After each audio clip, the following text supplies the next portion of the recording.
Hello! ഇന്ന് വേദുവിൻ്റെ ഒരു evening സ്നാക്കിൻ്റെ റെസിപ്പിയാണേ. വേറൊന്നുമല്ല, നമ്മളിന്നൊരു എഗ് പാസ്തയാണ് ഉണ്ടാക്കാൻ പോകുന്നത്.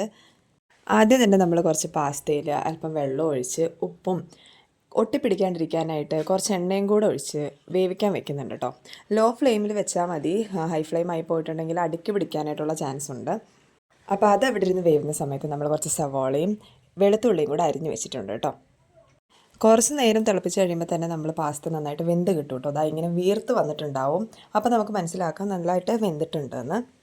ഈ ഒരു പരുവാകുമ്പോഴേക്കും നമുക്ക് പാസ്ത ഊറ്റി മാറ്റി വെക്കാം കേട്ടോ. പിന്നെ വേറൊരു പാനിലേക്ക് നമ്മൾ കുറച്ച് എണ്ണ ഒഴിച്ചിട്ട് നമ്മൾ അരിഞ്ഞ് വെച്ചിരിക്കുന്ന സവാളയും വെളുത്തുള്ളിയും കൂടെ ഒന്ന് വഴറ്റി കൊടുക്കാം.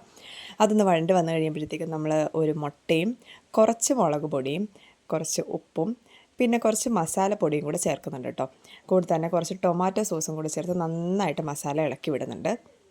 വേദുവിന് കൊടുക്കേണ്ടതുകൊണ്ട് ഞാൻ കുറച്ച് മുളക് പൊടിയേ ചേർക്കുന്നുള്ളൂ കേട്ടോ. വലിയ ആൾക്കാർക്ക് വേണ്ടിയിട്ടാണെങ്കിൽ കുറച്ച് കൂടുതൽ എരിവ് ചേർക്കാം. അപ്പോൾ അത് നന്നായിട്ട് വഴണ്ടി വന്നതിന് ശേഷം നമ്മൾ വെന്ത് മാറ്റി വെച്ചിരിക്കുന്ന പാസ്ത ചേർത്ത് നന്നായിട്ട് മിക്സ് ചെയ്യുക. അപ്പോൾ അതാ നമ്മുടെ ടേസ്റ്റി പാസ്ത ഇവിടെ റെഡി ആയിട്ടുണ്ട്. Thanks for watching.